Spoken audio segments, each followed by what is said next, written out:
இப்படி நம்ம என்ன பார்க்க போறோம் அப்படின்னா, கன்னியா ராசியில பிறந்தவங்களுக்கு சனி பயிற்சி பலன்களை பத்தி நம்ம தெளிவா பார்க்க போறோங்க. அதாவது கன்னியா ராசிக்காரங்களை பொறுத்த வரைக்கும் இந்த நாள் வரைக்கும் 6ஆம் இடத்துல இருந்த சனி பகவான் தேவையற்ற கடன் பிரச்சனைகளை கொடுத்திருப்பார், பொருளாதார சிக்கல்களை கொடுத்திருப்பார், பண விரயங்களை கொடுத்திருப்பார், ஒரு முன்னேற்றமே இல்லாத தன்மையில கொடுத்திருப்பார். ஒரு சிலருக்கு ஆரோக்கியம் சம்பந்தப்பட்ட பிரச்சனைகளையும், ஒரு சிலருக்கு இந்த கோர்ட்டு கேஸ் வம்பு வழக்கு சார்ந்த பிரச்சனையும் கொடுத்திருப்பார். கொஞ்சம் வாழ்க்கையை பாத்தீங்கன்னா ஒரு பிடிக்காத மாதிரி கொஞ்சம் போராட்டமால் நிறைந்த ஒரு தன்மையை சனி பகவான் கடந்த காலங்களா கொடுத்திருப்பார் அப்படின்னு சொல்லலாம்.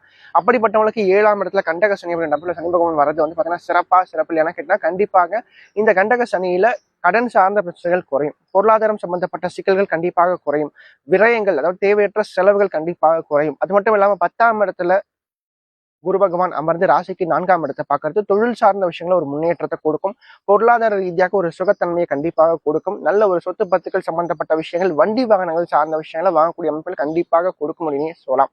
மேலும் ராகு எது பயிற்சி பாத்தீங்கன்னா கன்னிக்கு ஓரளவுக்கு சிறப்பா தான் இருக்கு. 6ஆம் இடத்துக்கு ராகு குருனுடைய பார்வை வரதுனால கண்டிப்பாக அந்த கடன் சார்ந்த விஷயங்களை முழுமையா அடைக்கிறதுக்கான சில விஷயங்களை ராகு கொடுப்பார் அப்படின்னு சொல்லலாம். என்ன இருந்தாலும் 7ஆம் இடத்துல கண்டக சனி அமைப்புல சனி பகவான் இருக்கிறதுனால திருமண வாழ்க்கையில கொஞ்சம் விட்டு கொடுத்து போகணுங்க, சரிங்களா?